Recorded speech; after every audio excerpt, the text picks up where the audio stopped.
Muy bien, la anterior clase nosotros hemos empezado a analizar los procesos preliminares, hemos visto ciertas generalidades de los mismos, hemos visto cuál es la problemática que existe, cómo la naturaleza de los mismos se ha cuestionado, es decir, se establecían ciertas tesis que nos manifestaban que el proceso preliminar es simplemente, bueno, que la cuestión preliminar es simplemente un procedimiento o un trámite. Por otro lado, algunos nos dirán que es un proceso.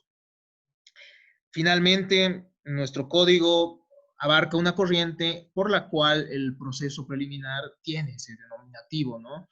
Proceso, ya que existen partes dentro del mismo, ya que tiene un fin propio este procedimiento preliminar y este proceso preliminar. Y dentro del proceso preliminar hemos visto que existen ciertas características que ya han sido analizadas una a una, hemos visto que existen ciertos requisitos generales, pero también hemos visto que hay ciertos requisitos especiales, y es que cada proceso preliminar va a tener bueno, un ámbito de aplicación condicionado a las finalidades que tiene, ¿no? Hemos visto la conciliación como un proceso preliminar. Este resulta importante. ¿Por qué? Porque es un requisito para ingresar a un proceso ordinario, a un proceso de conocimiento ordinario. Entonces, esto a tomar en consideración, ¿no? La conciliación es un requisito sine qua non para iniciar un proceso ordinario. No así para otro tipo de procedimientos en los cuales es facultativo, ¿no? En nuestra práctica judicial, debido a la carga procesal, ustedes van a ver que los jueces, incluso cuando se les presenta procesos de estructura monitoria o procesos coactivos, los jueces, bueno, para darse algo más de tiempo debido a la, al trabajo tan cargado que tienen, bueno, lo que hacen es remitirlo al conciliador, sea o no sea un proceso ordinario, aspecto que, bueno, termina siendo, bueno, para las personas obviamente perjudicial, ¿no? Se comprende también la postura del juez. Eh, por otro lado, el abogado que quiera evitar esto tendrá que manifestar en el memorial de demanda que está renunciando a la conciliación previa, textualmente. ¿Por qué? Porque en estos casos, ¿no? En estos casos en los cuales no es necesaria la conciliación previa. Obviamente en un proceso ordinario tiene que realizarse esta conciliación necesariamente con carácter previo, ¿no? Es un requisito el acta de la conciliación emitida por el conciliador, ¿no? Mínimamente que haya existido entonces esa conciliación fallida. Hemos visto ciertos requisitos, hemos visto en qué casos no procede en procesos voluntarios, en diligencias preparatorias, medidas cautelares. Hemos visto además que en búsqueda de la igualdad de las personas, ya que no todos tienen las mismas facultades, no todos tienen las mismas, no todos van a tener los mismos recursos económicos, una misma situación económica que les permita afrontar el proceso. Entonces existe esto de la exención de costas y costos, o también llamado beneficio de gratuidad, ¿no? Y desde una perspectiva liberal, es decir, desde los códigos anteriores, digámoslo así, existía este beneficio de pobreza, ¿no? Bajo el mismo nombre, bajo este nombre de beneficio de pobreza. Hemos visto que dentro del plazo de 3 días, una vez realizada la solicitud, el juez tiene que establecer si es que la parte que ha solicitado la exención de costos puede beneficiarse o no con este beneficio, ¿no? Que va a procurar ponerla en el mismo estado que una persona que tiene recursos económicos suficientes. Hemos visto que existen dos sistemas diferentes bueno, dos sistemas diferentes, sí, para afrontar, ¿no? La situación económica que pudiera ser de pobreza en ciertos casos para ciertas personas. Así encontramos un sistema tradicional en el cual el Estado ofrece ciertos servicios de defensa pública a través de ciertas instituciones, y hemos visto que tiene ciertas deficiencias, según lo establece César Villarroel Bustios, ¿no? Y es que existen abogados con muy poca experiencia y que trabajan ad honorem, entonces que no ponen el mismo empeño para las causas que les son encomendadas.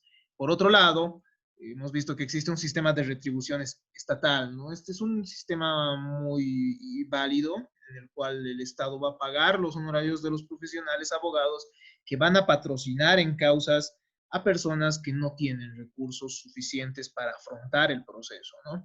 Entonces, en estos casos, eh, bueno, bueno, en un país pobre como ha sido el nuestro, y como todavía lo sigue siendo, entonces no existe esa posibilidad y no se administra de tal manera, ¿no? Tal vez sí existiera, pero ya son cuestiones de la gestión pública. Hemos visto que se haya regulado entonces en nuestro Código Procesal Civil. Y así hemos ingresado a la tercera parte, ¿no?, de estos procesos preliminares, refiriéndonos a las diligencias preparatorias. Y es que hay ciertos estados de incertidumbre, hay cierta prueba que requiere ser con urgencia diligenciada antes de iniciar el proceso, por lo que muchas veces uno tiene que preparar el proceso con ciertas medidas que han sido establecidas por la norma jurídica, ¿no? Nosotros vamos a realizar una enumeración de los mismos. Es así que nosotros podemos referirnos, por ejemplo, a la declaración jurada como una primera medida preparatoria, ¿no?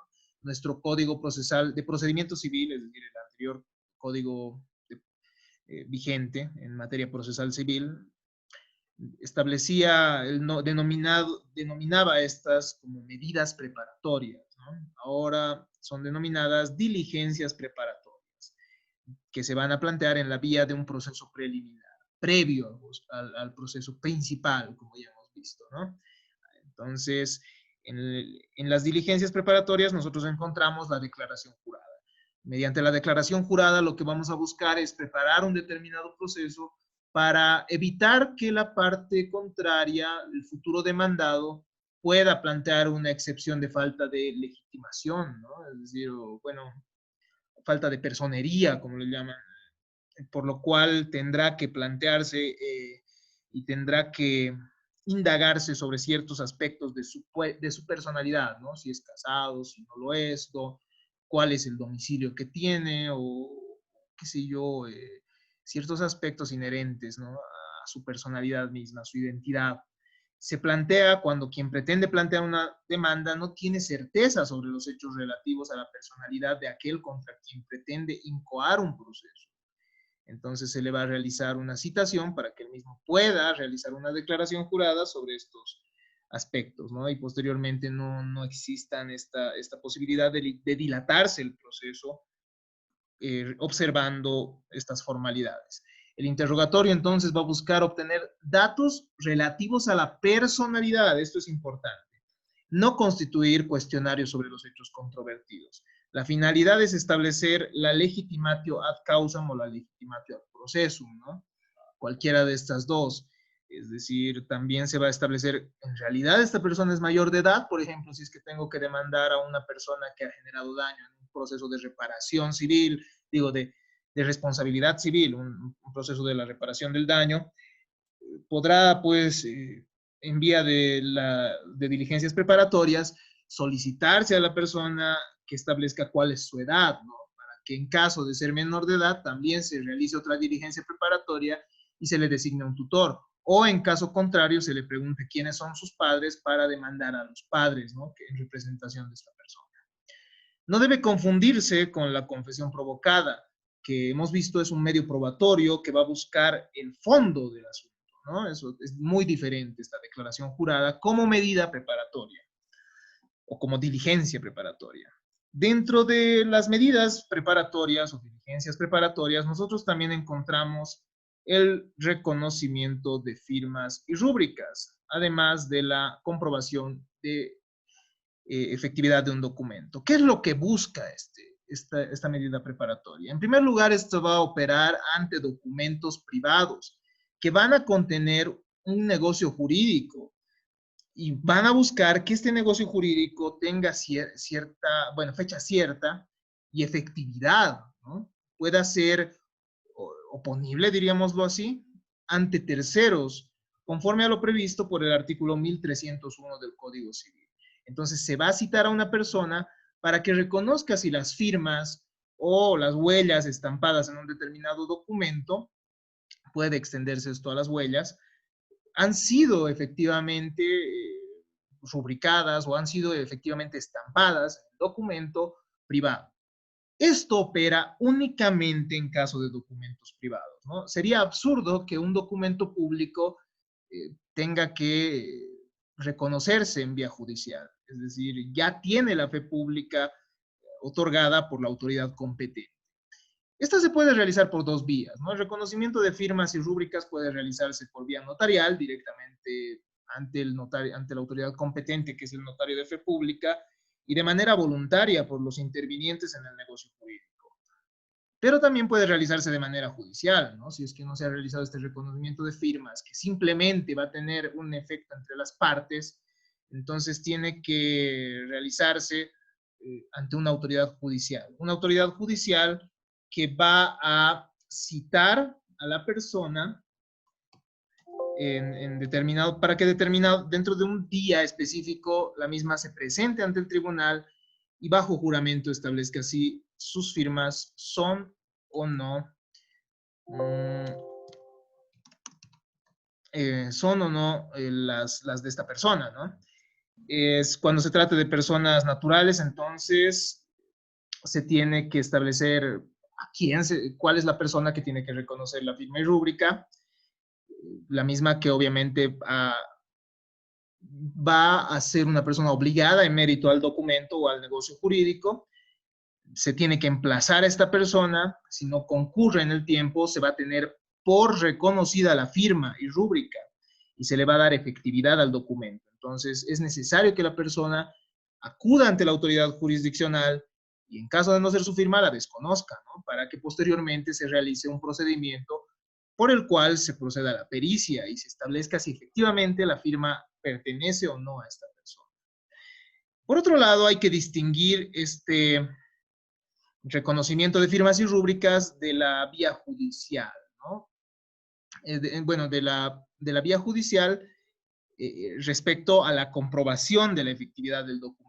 Es decir, el reconocimiento de firmas y rúbricas va a operar respecto a personas naturales, mientras que la comprobación de la efectividad de un documento se va a dar respecto a los herederos de una persona que ha firmado, ¿no? Que ha rubricado un determinado documento, o respecto a una persona jurídica. Se citará a sus representantes para que los mismos reconozcan si anteriormente algún representante ha firmado o no el documento, ¿no? Si efectivamente esa es la firma del anterior representante, o si es la firma del representante o de alguien autorizado para obrar en nombre de la empresa o de la sociedad, asociación, fundación, etcétera, ¿no? Es decir, de personas colectivas.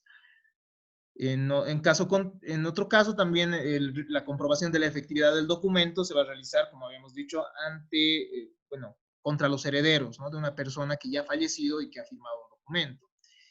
Tiene que tomarse en cuenta que jamás se puede admitir un reconocimiento de firmas de documentos suscritos por autoridades públicas que en el ejercicio de sus funciones, porque de por sí esto ya está autenticado, ¿no?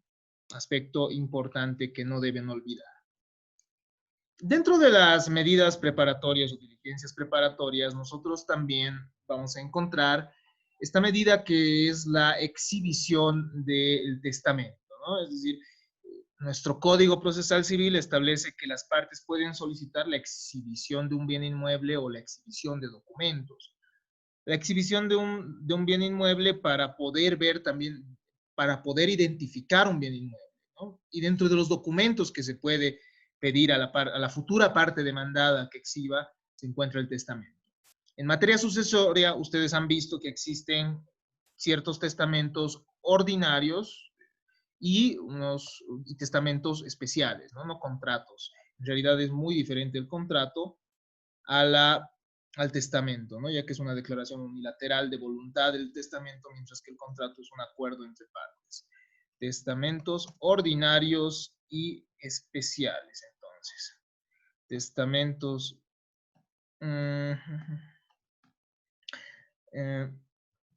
ordinarios y especiales, ¿no? Esta medida no va a operar respecto a testamentos que son testamentos abiertos, que ustedes ya conocen, que han sido celebrados ante un notario de fe pública, ya que estos cuentan con su respectivo protocolo y los mismos ya serían elevados a escritura pública, ¿no? Ya tendrían esa calidad, ya contarían con una escritura pública.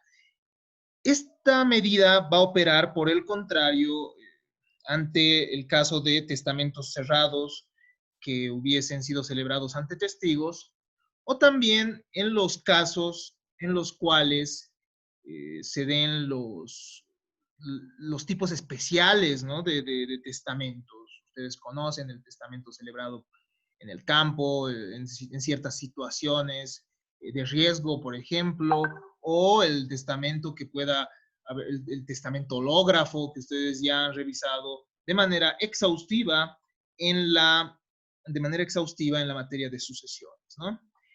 Entonces, se encuentran legitimados para solicitar esta medida los herederos, los legatarios, es decir, aquellos sucesores a título particular que mediante el testamento, o los sucesores a título universal, los herederos legales, forzosos o abintestados, también los albaceas, que van a ser los administradores del patrimonio, ¿no? del acervo hereditario.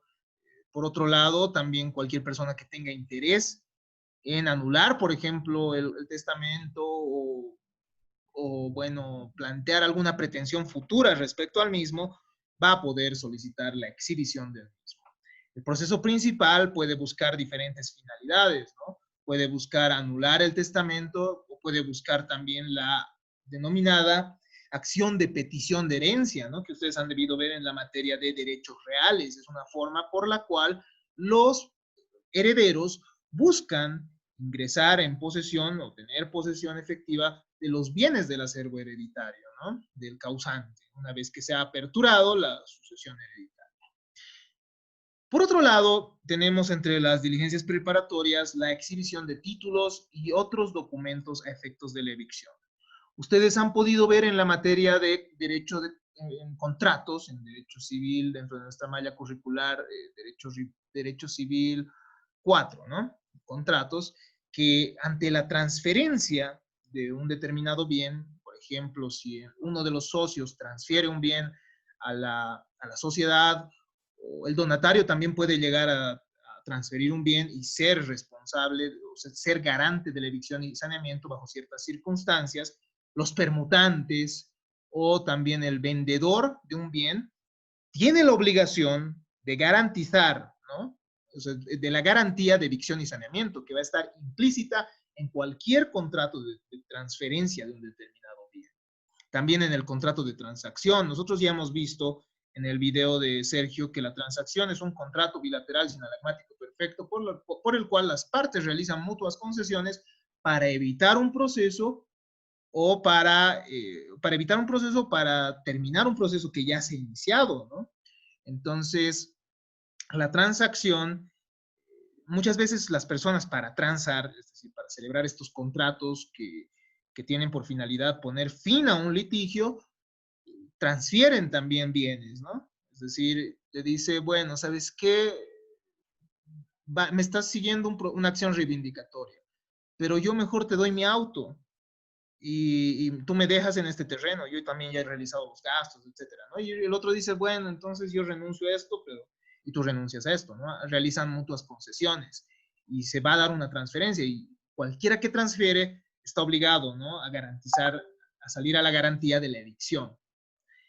Quien vende un bien mediante un contrato oneroso está obligado a salir a las garantías de evicción y saneamiento. La evicción, como ustedes han podido ver de manera detallada y de manera exhaustiva en la materia de contratos, implica que la persona que ha adquirido el bien esté garantizada por su vendedor a tener una pacífica posesión del bien, ¿no? Es decir, que no vengan terceros a atribuirse derechos sobre el bien.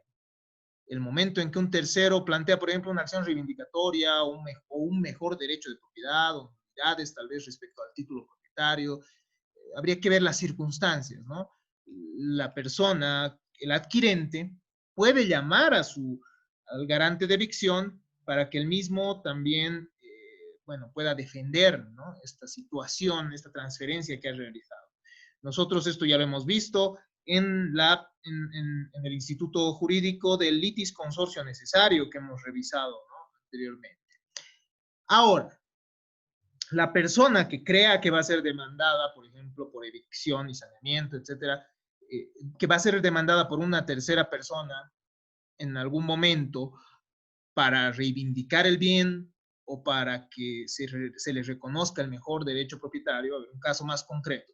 Maribel me vende una casa y en realidad esta casa había tenido doble título o había tenido problemas o en realidad el título no tiene validez alguna. Puede suceder varios problemas, ¿no? Y en realidad Nancy aparece y me dice, esta es mi casa, este es mi bien, tengo papeles, etcétera, ¿no? Entonces yo, como sé que ella me va a demandar en algún momento, porque las diligencias preparatorias pueden ser planteadas por quien va a demandar en un proceso futuro o por quien cree de manera fundada que va a ser demandado dentro de un proceso principal. Entonces yo, conociendo estos aspectos, puedo solicitar ante la autoridad jurisdiccional que se exhiban los títulos y otros documentos a efectos de la evicción, ¿no? Se debe garantizar al adquirente la legitimidad y la legalidad del título que acredita el derecho propietario. Se busca que la persona que ha transferido, en este caso, en el ejemplo Maribel que me ha transferido, exhiba documentos de la cosa transferida. Puede solicitar esta diligencia ¿quiénes? Los adquirentes o sus sucesores. Si yo fallezco, entonces supongamos, mis hijos podrían en algún momento pedir estos documentos, la exhibición de estos documentos. También puede solicitar la exhibición de los títulos y otros documentos el vendedor. En el mismo caso, en el mismo ejemplo, Maribel me ha vendido el bien, pero sabe que esta persona, sabe que esta tercera persona dentro del negocio jurídico, que es Nancy, me va a seguir un proceso. Entonces ella sabe que la vamos a citar por evicción y saneamiento. Entonces ella también puede pedir la exhibición de los documentos que yo tengo, ¿no? Como propietario. Entonces, bajo esta figura pueden solicitarse escrituras públicas, documentación inherente a impuestos, certificados treintañales, certificados decenales, que demuestran cuál ha sido la tradición de la propiedad del bien, ¿no? O pueden pedirse ciertos certificados catastrales que, como ustedes saben, delimitan el bien y otros inherentes a la propiedad del bien mismo, ¿no? Tenemos además, dentro de las medidas preparatorias, la medida de la exhibición del título en caso de saneamiento, ¿no? Extensión de la medida anterior es muy similar, ¿no? Quien ejerce actualmente la posesión sobre una cosa y es demandado por un tercero que alega derecho de propiedad mediante acción reivindicatoria u otra acción real puede verse en la necesidad de solicitar la exhibición del título por parte de su vendedor, con el cual busque asegurar la reparación de un daño. Lo que se va a buscar entonces en el saneamiento es asegurar la reparación del daño. Entonces es una extensión, como habíamos dicho, de esto de la evicción, ¿no? Es también viable esta diligencia cuando se va a reclamar defectos o vicios del bien adquirido que le impidan cumplir su finalidad. ¿A qué nos referimos? Ustedes saben que quien transfiere un bien está obligado a responder también por los vicios ocultos del mismo. Entonces, si una persona, el saneamiento, la evicción implica que un tercero te está atribuyendo derechos, ¿no? Y que puede en algún momento quitarte el bien que has adquirido. Y el saneamiento va a implicar, obviamente, la devolución de los montos de dinero y también el pago de los daños y perjuicios que se hubiesen generado, ¿no? Es decir, sanear, arreglar de alguna forma. Entonces, es por ese motivo que dentro de, que puede también exhibirse los documentos para el saneamiento, ¿no? Más allá de la evicción. Es decir, la evicción es que viene un tercero y se atribuye derechos y te quita el bien, básicamente, o te va a quitar el bien, ¿no? Mientras que el saneamiento va a implicar que ya te han quitado el bien y buscas que se arregle de alguna forma, o por otro lado, que en el bien existían vicios ocultos que han generado ciertos perjuicios en tu persona, ¿no? Entonces son dos medidas que tienen relación, pero que tienen también cierta diferencia, ¿no? Por otro lado, tenemos entre las medidas preparatorias la exhibición de documentos de sociedad o de comunidad. Las sociedades pueden ser sociedades civiles, también esto es aplicable a asociaciones o a fundaciones, y en este caso, en caso de existir copropiedad o comunidad sobre un bien o un derecho, cada uno de los cotitulares o comuneros están facultados a conocer el contenido de los documentos, como escrituras públicas, planos, libros contables, en el caso, por ejemplo, de las sociedades, balances, informes de auditoría, pago de impuestos, certificaciones u otros documentos, en base a los cuales pueda plantearse pretensiones que pudiera tener el copropietario o socio. Y es que al final ustedes saben que cuando existe comunidad, dentro de la copropiedad al menos, ¿qué es lo que pasa? Cada uno de los copropietarios tiene que realizar también, según su cuota parte, los gastos necesarios respecto al bien, ¿no? Respecto al bien que es objeto de la propiedad. Entonces, puede suceder esto. Uno de los socios igual puede exigir a otro que cumpla con ciertas obligaciones inherentes a sus acciones, ¿no? También procede para asociaciones, como habíamos dicho, va a proceder para el caso de las fundaciones, ¿no? Cuando se necesiten ciertos documentos para el cumplimiento también de ciertas obligaciones. Si el requerido no exhibe el documento, si quien ha sido requerido no lo va a exhibir, se procede al secuestro del mismo. En este caso, entonces, estamos ante una medida cautelar también. El secuestro es una medida por la cual se va a nombrar un depositario para un bien mueble con la finalidad que se resguarde el mismo y entonces en este caso estaríamos, ¿para qué? Para garantizar que posteriormente la sentencia sea efectiva en base a ciertos hechos, bueno, en base a, se pueda cumplir, ¿no? Con la sentencia.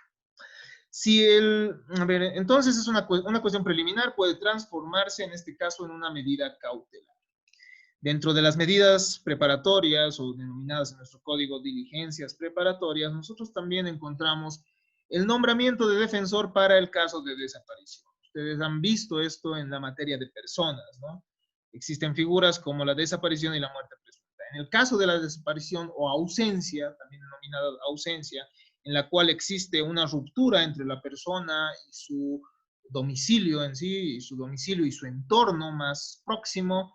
Entonces, bueno, en estos casos, quien pretenda demandar al ausente respecto a patrimonio del mismo, entonces va a tener que solicitar que se nombre a un defensor para esta persona, ¿no? Quienes tienen la necesidad de plantear acciones contra el desaparecido no van a poder hacerlo contra el desaparecido, ¿no? Hasta que se designe un defensor del mismo, objeto que represente en un juicio futuro o esté legitimado para intervenir en el levantamiento de los inventarios y de las cuentas. También tenemos entre estas diligencias la medida que se denomina la designación de tutor para un litigio, ¿no? El tutor ad litem, en el caso de los menores no emancipados. Ustedes probablemente en la materia de teoría de la responsabilidad han visto que existe la responsabilidad de maestros, de padres o de tutores, ¿no? Y han visto que una persona en materia civil es imputable a efectos del hecho ilícito desde los 10 años. Entonces puede suceder que un menor que sea mayor de 10 años o de 10 años haya incurrido en un daño injusto, ¿no? De manera culposa, o, sí, o un menor también, menor de 10 años, comete un determinado acto dañoso, un hecho dañoso, perdón, y bueno, se tendrá que designar en estos casos un tutor, ¿no? Para el litigio de estos. En el caso de los menores de 10 años se puede demandar directamente a los padres, ¿no? Porque hay responsabilidad objetiva, o bueno, sí, una responsabilidad, una especie de responsabilidad objetiva o una presunción de culpa de ellos, ¿no? Mientras que en la responsabilidad de menores de edad que sean mayores de 10 años, entonces, en este caso, sí se tendría que nombrar un tutor porque estos ya son imputables, ¿no? Un menor no emancipado puede intervenir directamente en un proceso. Este es un ejemplo, ¿no? O puede ser también en casos de anulabilidad del contrato, si quiere, pero aunque no opera, en realidad ya sabemos que la parte que era capaz en el momento de celebrar el contrato anulable con un menor de edad, esto en materia de contratos, no puede celebrar, no puede pedir la anulabilidad. El que puede pedir la anulabilidad únicamente es el menor. Entonces, no operaría en este caso. Un menor, entonces, puede intervenir en el proceso, pero mediante un representante. Puede suceder además que el mismo no tenga padres o tutores, entonces se le tenga que designar este denominado tutor ad litem. Ante estas circunstancias manifestadas y la necesidad de deducir una acción contra el incapaz, el interesado estará facultado para solicitar al juez probando la incapacidad del sujeto pasivo, eso es importante, ¿no? Habrá que demostrar que es menor de edad mediante ciertos informes de las entidades públicas correspondientes para que se demuestre, ¿no?, que es incapaz.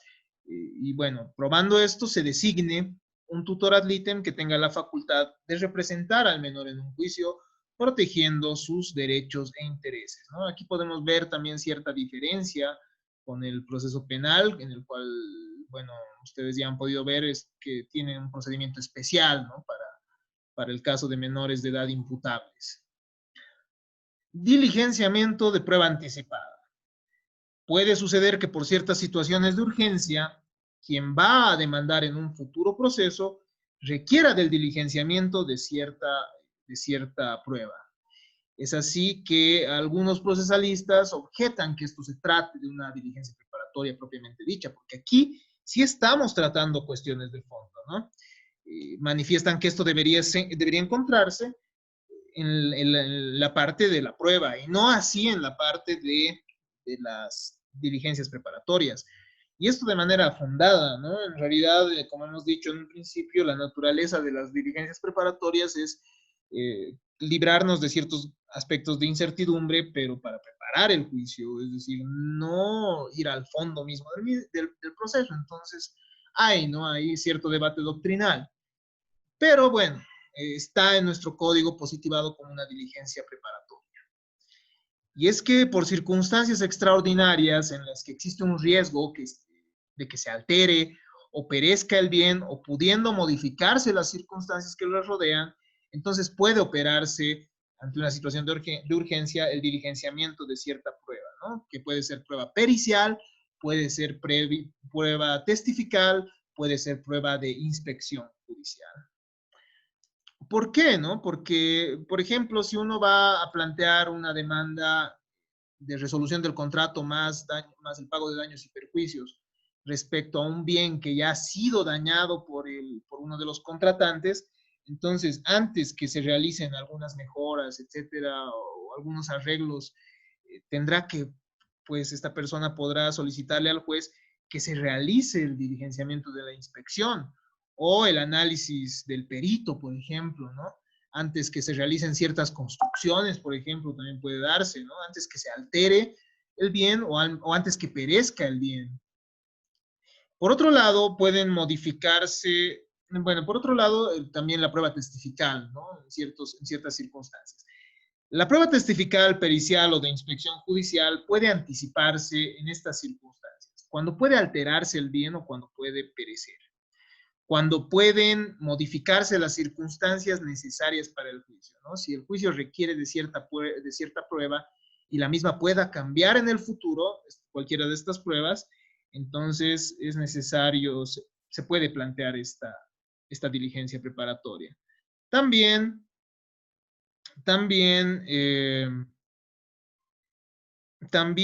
se refiere como último requisito que se tiene que tratar de testigos de edad avanzada, perdón, o gravemente enfermos o próximos a ausentarse del país. Ahora, se trate de testigos de avanzada edad. ¿Por qué? Porque por su avanzada edad puede ser que exista el riesgo que los mismos fallezcan, por ejemplo, próximamente y entonces no puedan, y el juicio se pueda llevar y estos testigos sean indispensables, ¿no? Entonces, si me permiten un momento. Entonces puede suceder en ciertas circunstancias que pueda suceder también que un testigo esté enfermo y que se requiera que él mismo declare antes de ingresar al juicio principal, ¿no? También puede darse el caso de un testigo que esté próximo a ausentarse del país, por lo cual podrá declarar previamente, ¿no?